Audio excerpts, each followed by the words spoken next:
The show starts in 1 minute. Please remember to replace the speaker on the post when you leave the theater.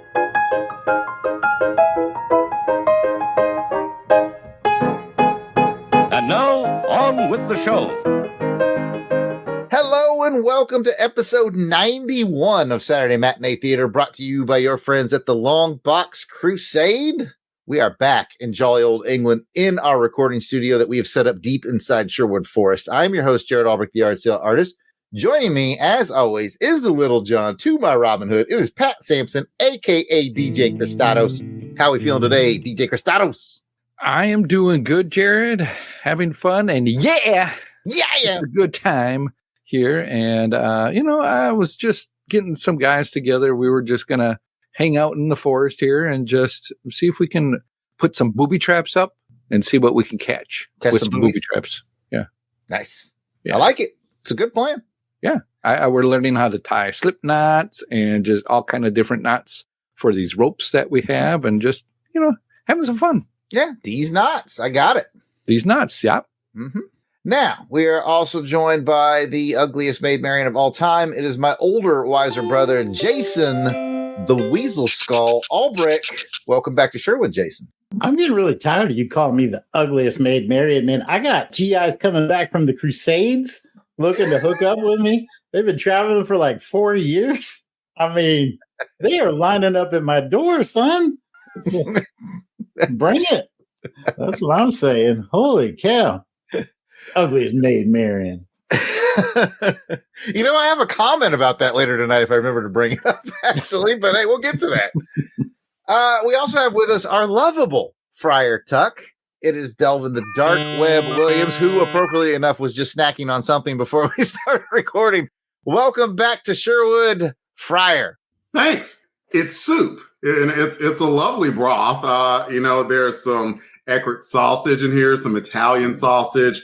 I think some kale. And that's not the point of this whole thing, right? Like, we're supposed to be getting information from, I'll just be quiet. Well, that's the Friar, ladies and gentlemen.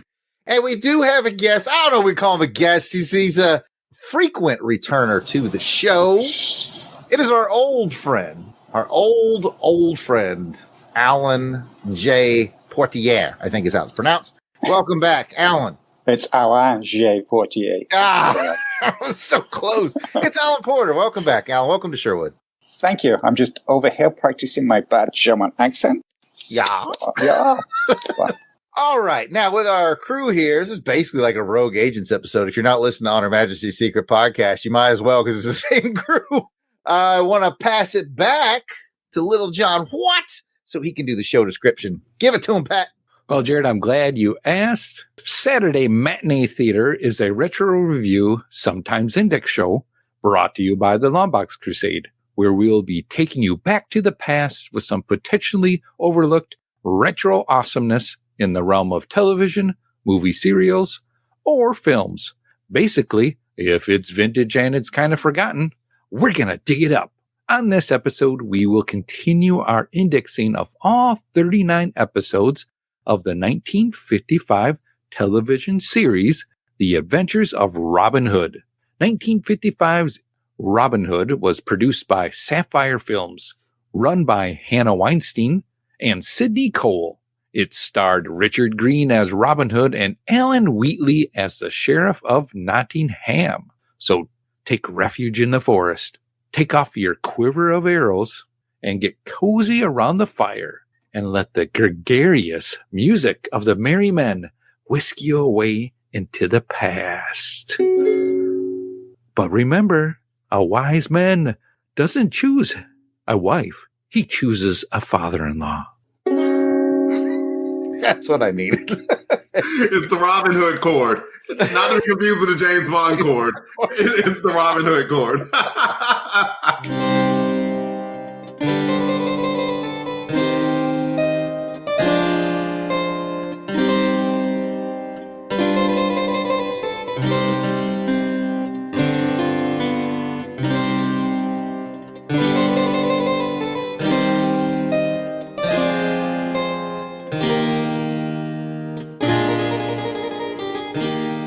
right, folks, before we hand it over to Delvin for this episode's info, let's take a look, or in this case, a listen to a commercial that we've been playing about the time this episode was released in 1955. Get us in the right time frame of mind. Transport us back to the 50s.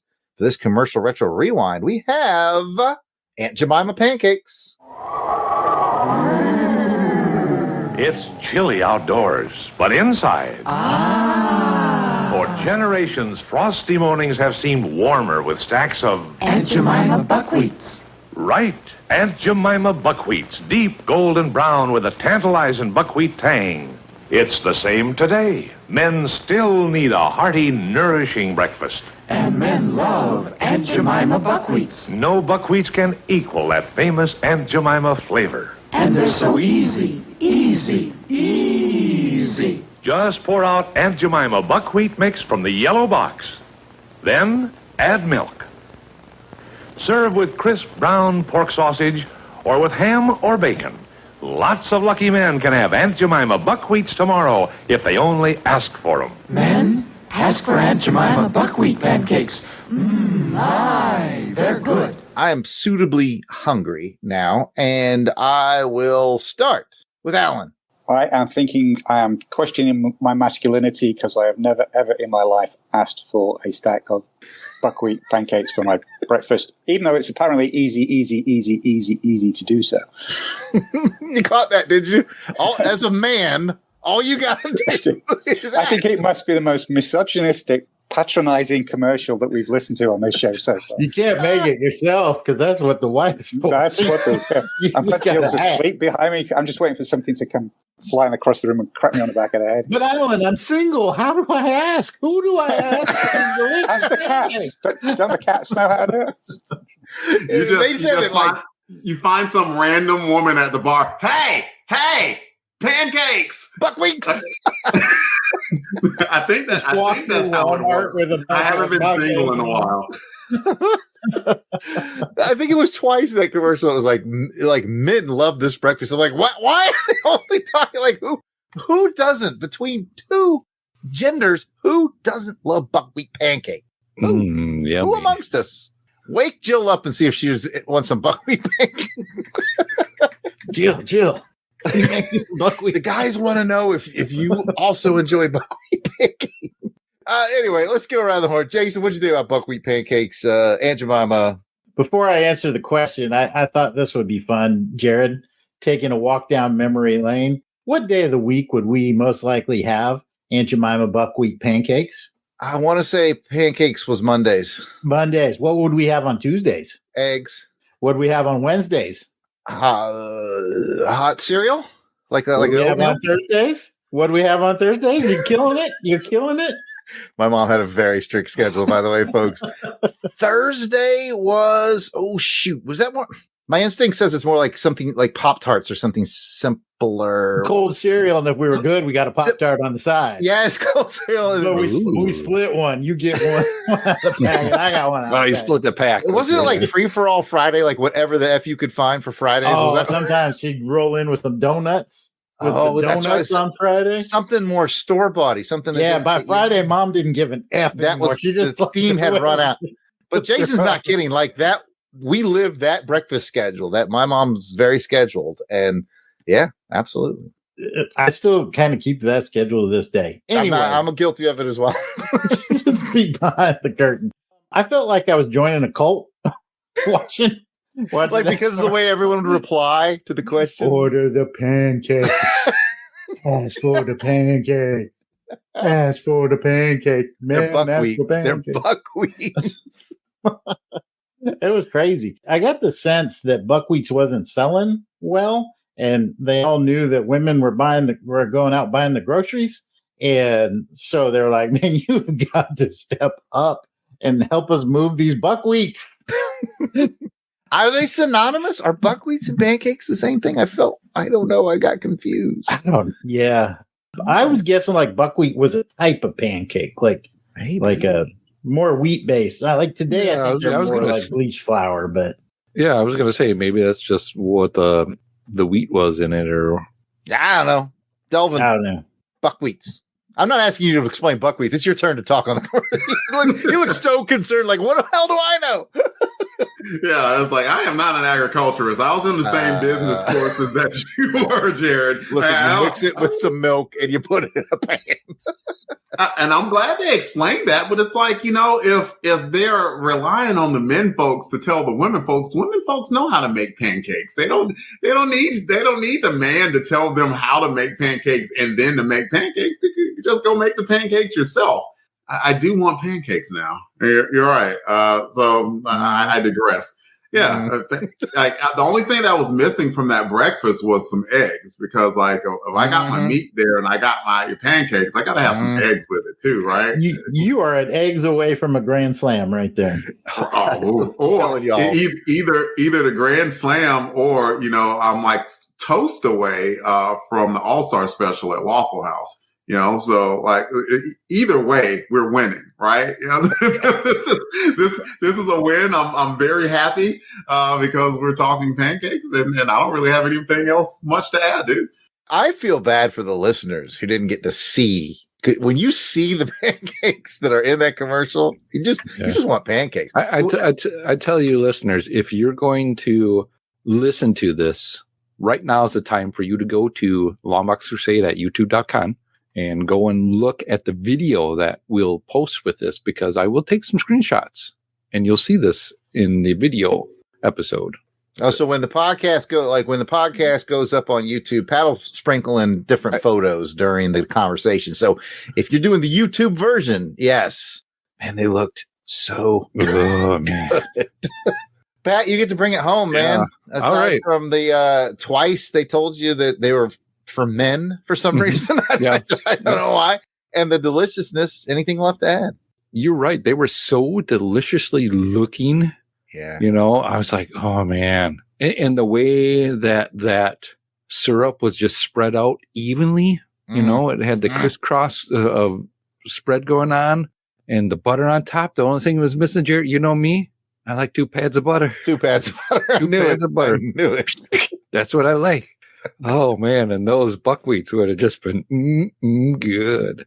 Oh man, but what it reminded me of, and Jason said it in a way that just being a kid, Saturday mornings, I'd wake up, and this is so simple, you can make it yourself. So that's what I did in between cartoons. If it wasn't a good cartoon on a Saturday morning, I'd be in the kitchen making some, instant pancakes or whatever that was. And heck yes, I wouldn't burn anything down because it was simple to do.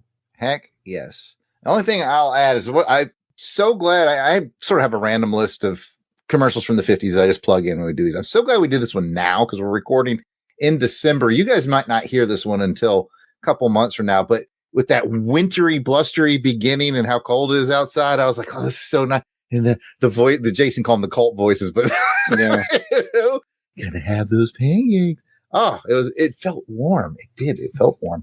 It's cold here too, man.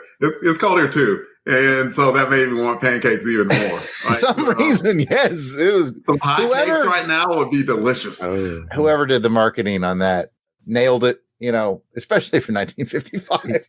it made my diabetes numbers go up just thinking about eating those things. It really does.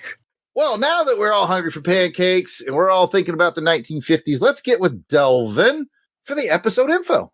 Episode 11 was titled A Husband for Marian. The original air date was December 5th, 1955. The director was Bernard Knowles. The writer was John Dyson, with guest stars Rufus Cruikshank as Little John.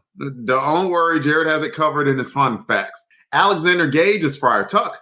Bernadette O'Farrell as Maid Marian. Brian Worth as Sir Hubert. Thora Hurd as Ada. And A.J. Brown as Uncle George. As a reminder, all 39 episodes are available on YouTube. We highly encourage you to watch this episode before proceeding with this podcast, because not only is it just more fun that way, but Jared is about to give a synopsis about this episode, and then we're going to discuss it.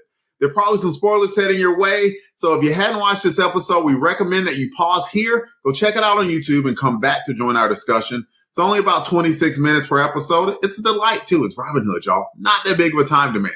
For those of you who are watching along with us, we'd love to hear your thoughts. Don't forget to comment about the show on Twitter using the hashtag I'm following Robin Hood, Jared. Hashtag I'm following Robin Hood. Very relaxing. Very relaxing. Jason. I'm a bad boy trying to be good, so I'll just hashtag following Robin Hood. Felt like it was giving Guns N' Roses there. Very nice, Jason. Very nice. Pat, what about you? Hashtag I'm following Robin Hood. Very, very good falsetto, Pat. Coldplay has a run for its money. Alan, what about you? Hashtag I'm following Robin Hood. That came across like he's tired of our shenanigans, and rightfully so. He should be. Also, I'll be brief. Hashtag I'm following Robin Hood. And with that, let's turn it over to Jared for the episode summary. Nice.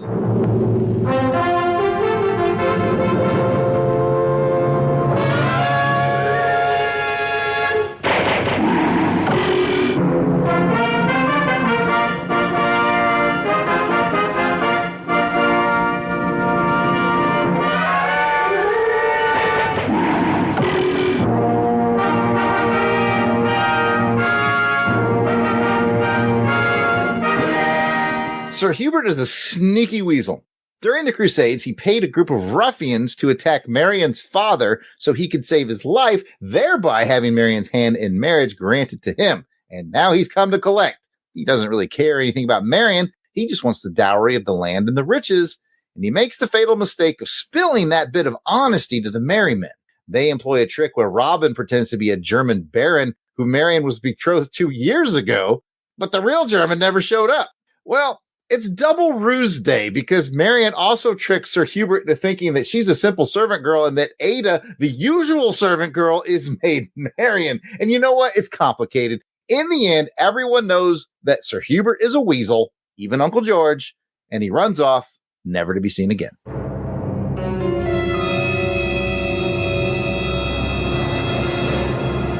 All right, let's get into the highs, lows, and what does. We will start with Alan J. Porter. What you got, Alan? Round one. I am going to go for a high that has an attended low with it. And my high is basically one word, Ada.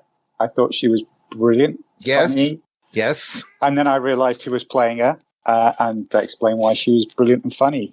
Thora Hird probably doesn't mean anything to you guys, but she's probably the British closest equivalent in the US would be Betty White. Nice.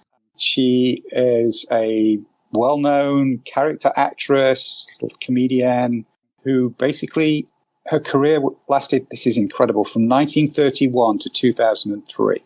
She has over 100 movie credits and countless TV shows in the UK.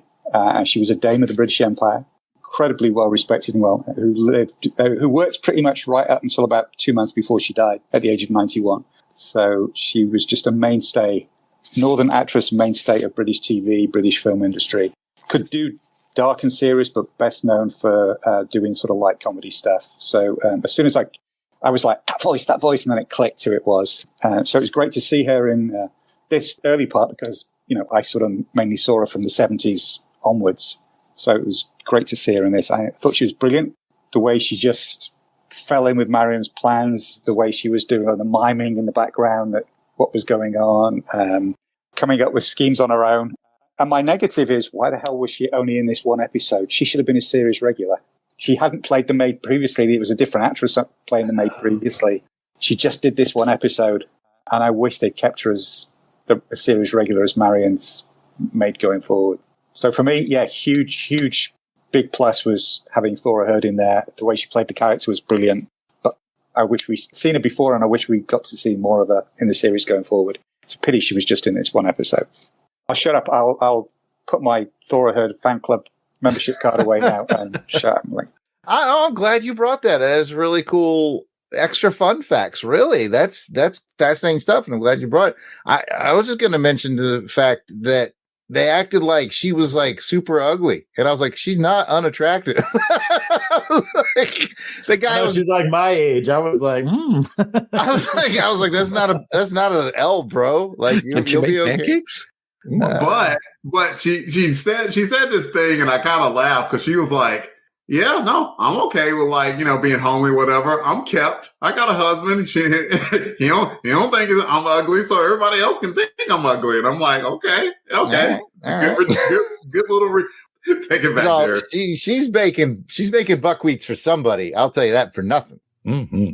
Jason. Well, I'll join that fan club if you got room for one more, Alan. I thought she was fantastic as well. I think I'll focus my high on the plot device in general. When I'm thinking of Robin Hood, I'm thinking of the bows and arrows, the swashbuckling adventures and everything. And this really focused on the love story and romance in that time period.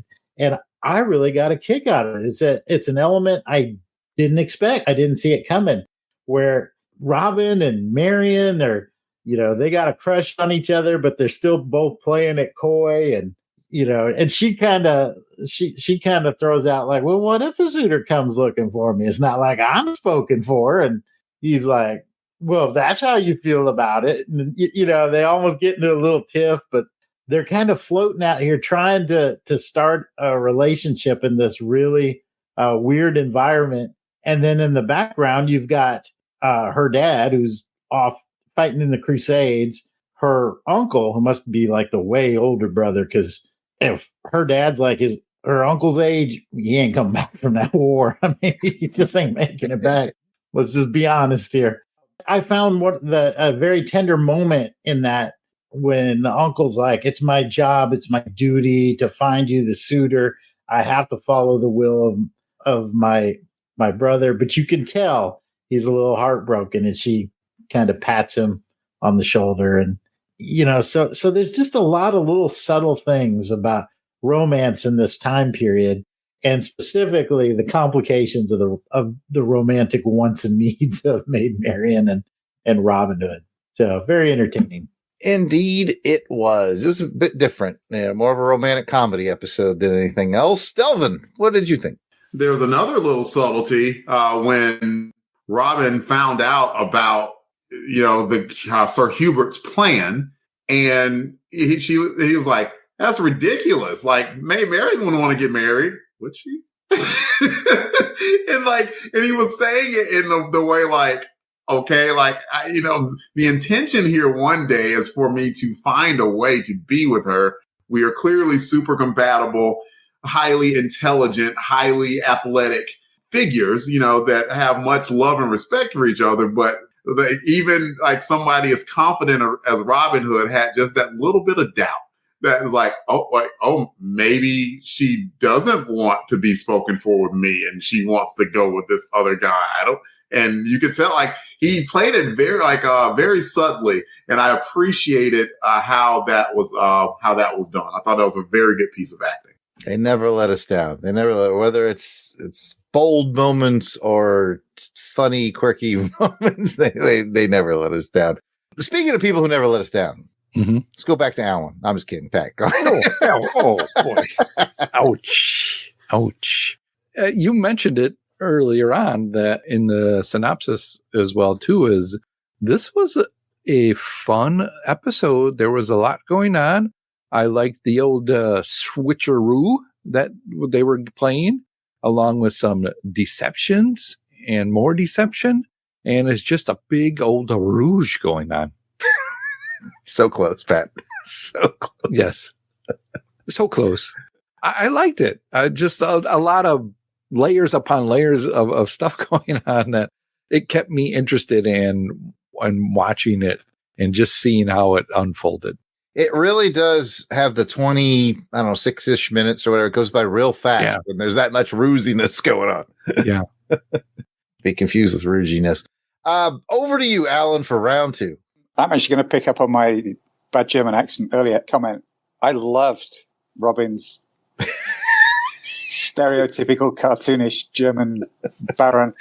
Do you know what? He reminded me of John Cleese. I could see John Cleese playing that. It came across to me like that was a skit that had been cut from Monty Python and the Holy Grail. Was John Cleese playing that part? The whole thing was Python-esque, but brilliantly done. Way ahead of its time. Funny, sweet, cunning as well with the whole, picking the weapons and, we don't call that. A lot of rouge going on. Yes. Another rouge going on there, Pat, yeah. full of rudeness, this one was. Yeah, I just loved that whole... It could have come across as over the top, which it sort of was. It could have gone into farce, but it didn't. It just stayed the right side of comedy and comedy gold. And like I said, to me, it was just like straight out of Monty Python. So, yeah, absolutely loved it. I agree. I think this, of all the episodes we've seen, this is probably the furthest they've ever pushed the comedy, but I don't feel like it went too far. But let's, Jason, you can riff on that or pick a new subject. It's round 2, buddy. Well, I'll pick up where Alan left off with that scene. And then at the end, when he's won Marian and it looks like how am I going to get out of this? Because I might actually have to get married in this fraudulent, German personality I've created. And then his boys come to the rescue and they come in and just ham it up right with him. And Yes. And you knocked up my sister, It was like they were trying not to crack up too. they were just trying to push it just a little further. And man, I was rolling by the end of that because I was wondering too, like, how's he going to get out of this now? He's getting frog marched to the chapel, so things are about to turn nasty. And then his boys show up and they have their whole bit. It's just really funny. I just had tears in my eyes.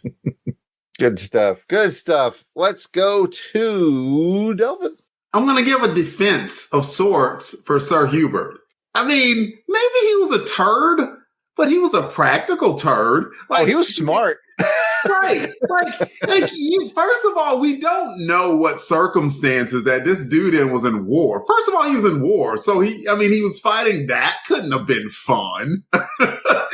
Let's just say that. And and maybe wherever he came from, this dude could have been destitute or near penniless, or at least at a lower station. And he wanted to elevate his station. So he came up with this whole machination to save this dude. And this dude's like, I owe you a favor. And he's like, yes. It's to the point where it's like, oh yeah, we get married. I don't really care about the marriage part of it. I just care about the money.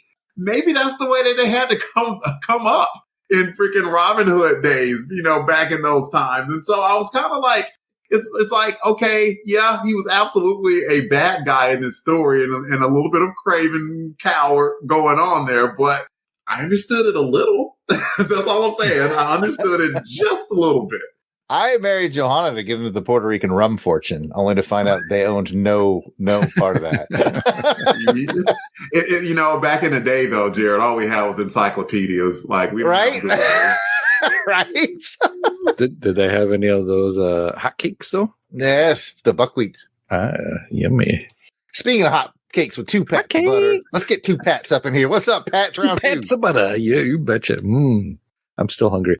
I guess a lot of characters in this one, as everybody's talking about, but I think it was another good Marian-centric episode. We see a lot of just her trying to figure things out. She's got a plan and gets it going with her and her assistant. And then that kind of backfires on her. I'm like, oh, wait, this is just backfired on her. What's going to happen now? How's she going to get out of this one? And so you start to feel bad for her until Robin shows up and like, oh, hey, wait a minute. That guy's Robin. How long did he dupe you, Pat? For a little bit. I'll be honest, Pat. He duped me for about 15 seconds. And I was like, oh, wait, that's Robin. Oh, yeah. Because they tell about that story like earlier on. It's like one of those things like, wait a minute. Who's this guy? So there's a legit German baron out there who could someday maybe show up and do it. Yeah. So just how she handled it and all that. And then at the end, how, she was really worried about not being able to choose her betrothed herself or who she could get with because she's definitely a strong woman. She should have the chance to pick her suitor of who she wants to marry. And so I think at the end, with that little comment that she has at the end of when they're writing back, the uncle's writing them back and she has it, or just, kind of giving her the opportunity to choose as she wants. And the uncle agrees. Yeah, I caught that little look between her and Robin that sort of, we're kind of sad we weren't able to get married today. Yeah. Look, yeah, a little heart in it. Sure. So, They wouldn't have, neither one of them would have been too mad. But like Robin, probably after about day 3, it's like, I am freaking tired of this German accent. I mean, it was never the best anyway. Und that is all for our 2 rounds here at the Saturday Matinee Theatre. Anyone have any burning thoughts before we roll into fun facts? well, Jared, I do have Robin fights.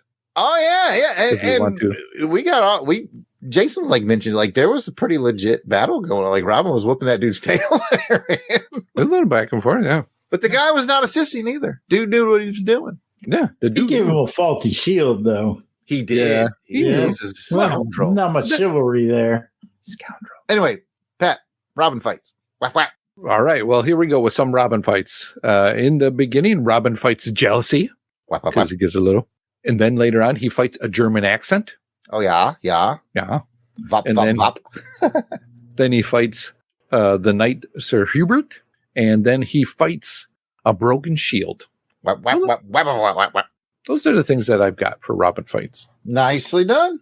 I will roll us into the fun facts. Boy, I tell you what, we did not discuss during this 2 rounds of 4 people discuss 8 discussion points, and nobody brought up Little John because Little John a little weird in this one, wasn't it? A little weird. Different, but I've been sitting on this fun fact since we started the Robin Hood program. This is one I looked up like on day 1, and I was like, I can't wait for this to happen because it's such a cool story.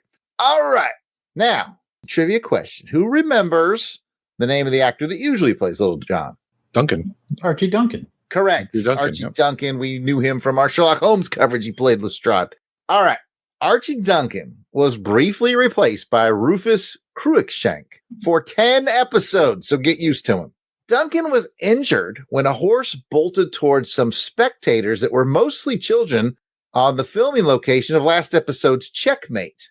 This happened on the 20th of April, 1955. Archie Duncan grabbed the bridle, stopped the horse, saved the kids, but the cart it was rolling ran him over, causing a fractured kneecap and many cuts and bruises.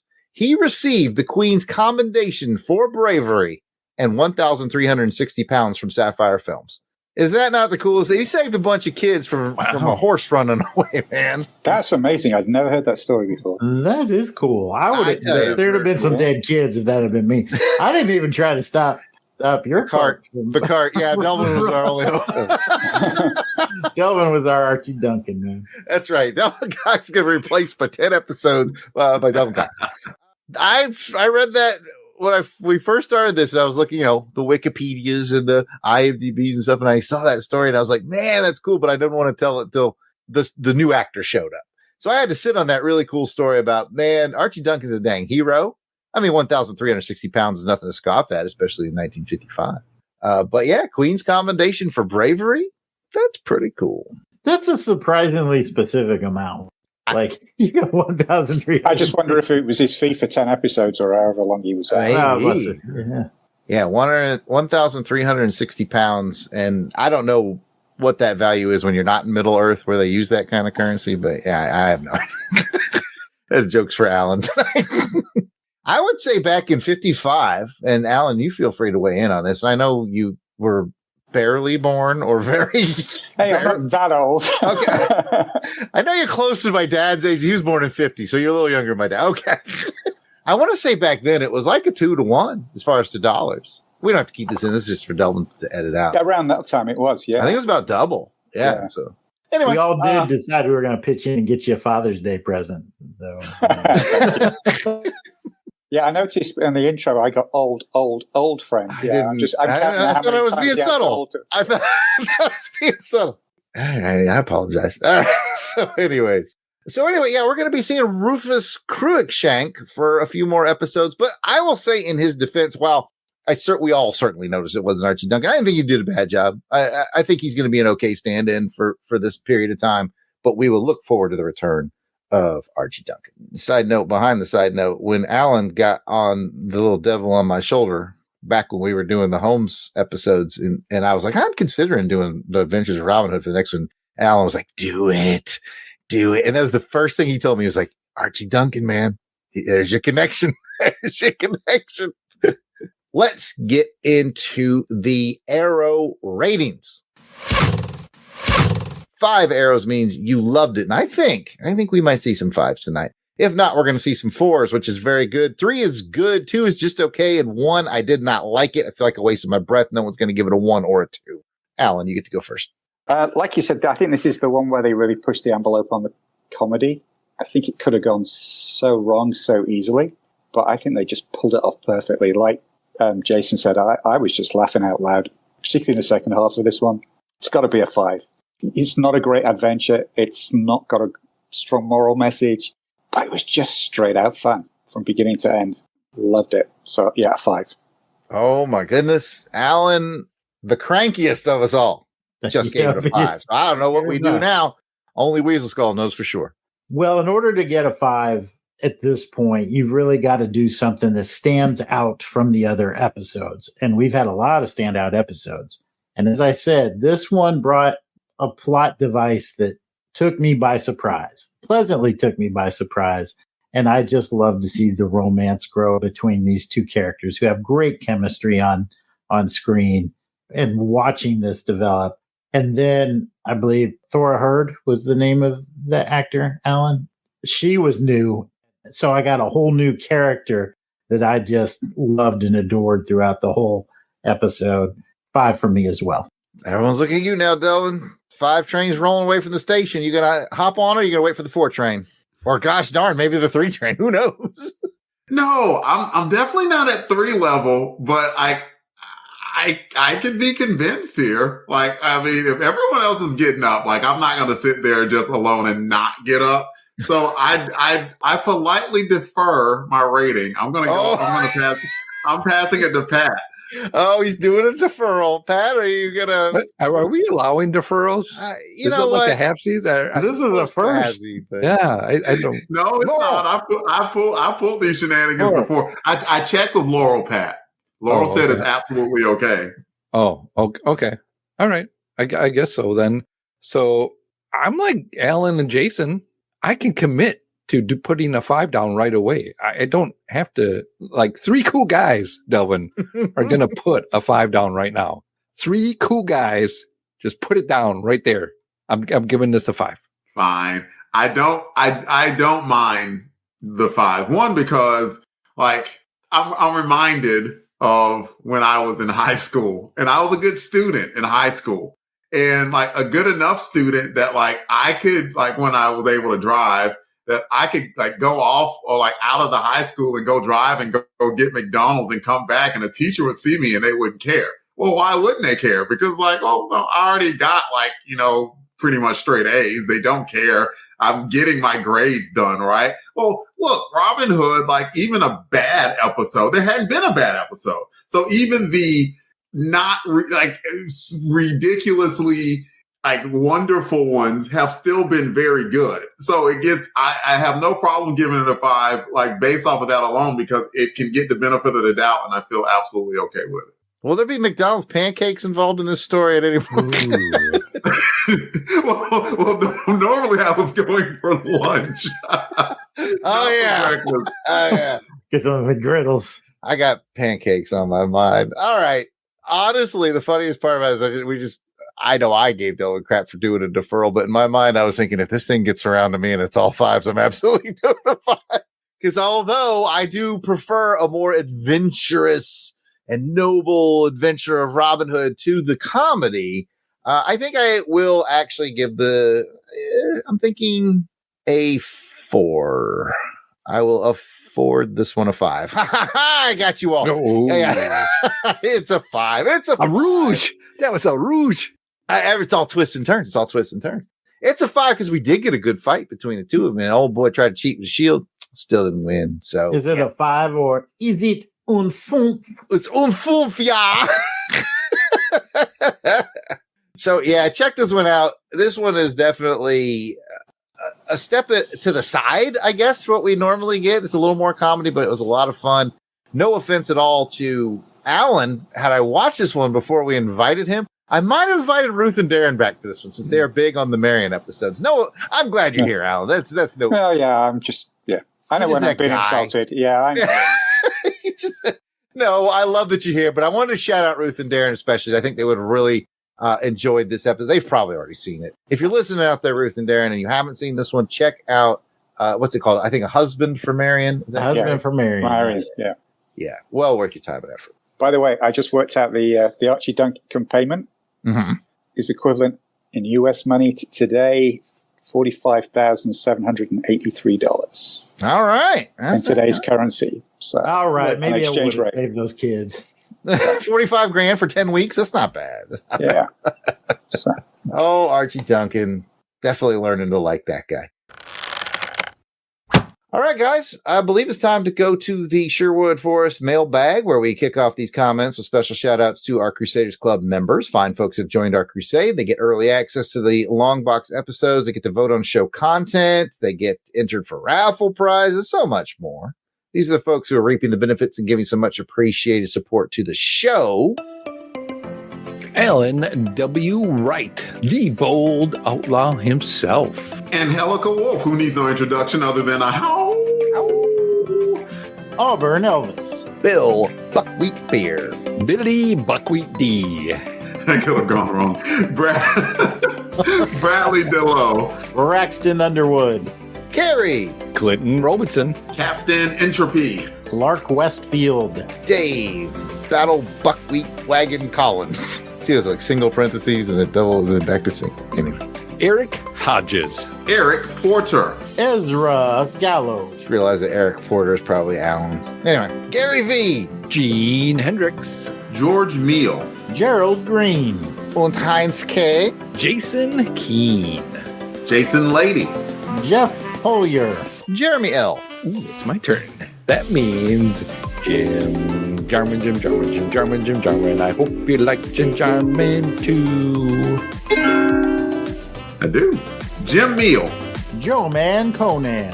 Joe Thomas. John Watson. Josh Strickland. Candace Ward. Captivating Kathy Bright, the MVP of Buckwheats. Matt and Lissy Passo.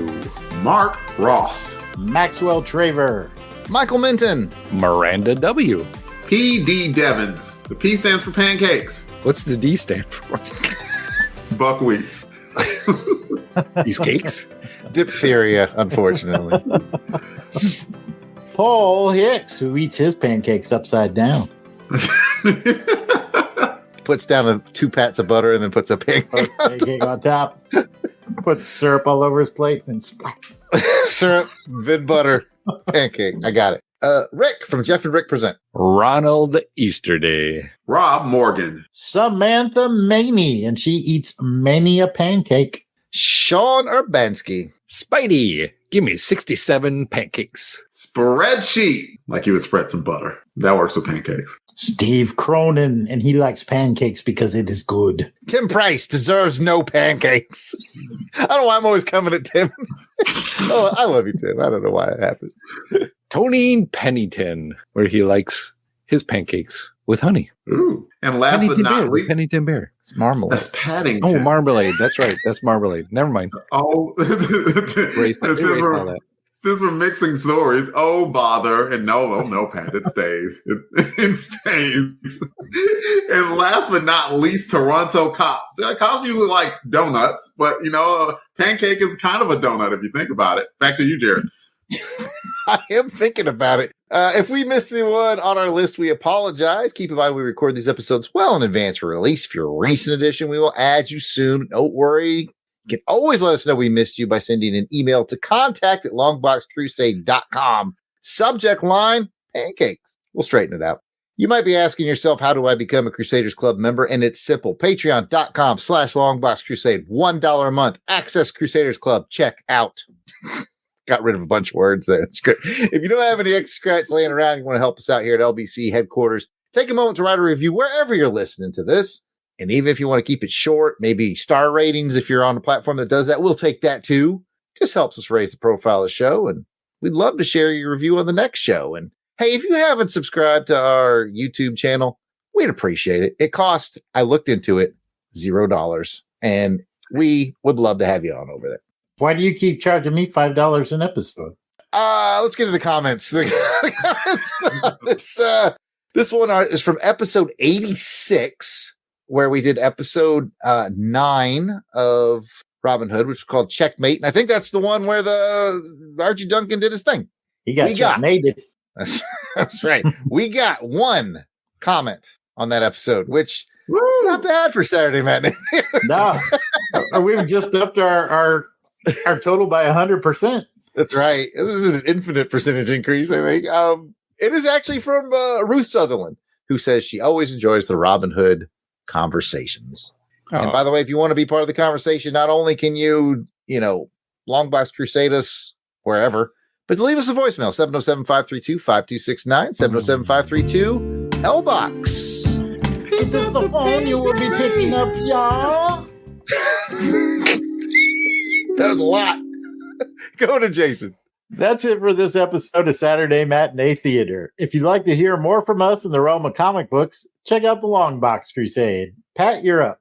Well, Jason, I am glad you asked. You can find the Longbox Crusade out there on all of those fine podcatchers that are out there. Or just go to www.longboxcrusade.com. Look for us there. We're also on X, Facebook, Instagram, the Blue Sky. We're there as well, too. And YouTube. Make sure you go and subscribe to us and check us out. Back to you, Jason. If you want to hear us on our track through all things James Bond, because we love James Bond, you can check out On Her Majesty's Secret Podcast. Jared, your turn. You can find us on the Apple Podcast, on the Podbean, on the many other podcatchers. You can go to www.secretpodcast.podbean.com. We are on the Twitter, also known as the X. It's hard to say in German. I can't do it. We're at OHMS Pod. Come check us out for your James Bond needs. We could podcast all the way from Stuttgart. Yeah. That good one, Jason. Good one. If you'd like to chat with us online, we can be found at Delvin. You can kick us off. I'm on Blue Sky. Look for Delvin W somewhere. I still can't remember that long freaking handle address yet. And you can find W somewhere. just shout it at the phone. Hey, Delvin on Blue Sky. I think that's how it works. Instagram and Threads at Delvin Ray. What about you, Pat? Well, Delvin, I'm glad you asked. You can find me on the X at Christatos01. And because we are in Sherwood Forest talking about Robin Hood and his merry men, I want to introduce, for this time, Pat and Dave. We're bringing a new site to the Sherwood Forest. What? Believe it or not, it's Pat and Dave's Merry Men Tavern. You made a graphic. Pat and Dave's Merry Men Tavern. Coming down. We got pancakes and beer. It's a celebration. More to come on the next episode. I want a t-shirt of that too. Damn it. This is why AI is rampant and out of control. It's a good graphic. It's a good graphic. Jared, what kind of shenanigans do you have? Are you on Blue Sky? Am I the only one not on Blue Sky? No, I also am too lazy to do another account. I'm at the old stuff. I'm at X, Facebook, and Instagram at Yard Sale Artist. Jason, what about you? I'm at Facebook, Threads, and Instagram, all at Jason Albrecht. And Alan, where can they find you? You can find me through my website, alanjporter.com, and if you go to the links page, you'll find a list of all the places around the web that you can get hold of me, or you can subscribe to my weekly newsletter, alanjporter.substack.com. Thank you, Alan. And thanks, everyone, for joining us for this episode of Saturday Matinee Theatre. And get ready for our next episode. Get your whips oiled and your 6-shooters loaded as we continue our coverage of the 1937 serial, Zorro Rides Again. Chapter 5, Sky Pirates. That sounds cool. The meetup location, Casa de Vega.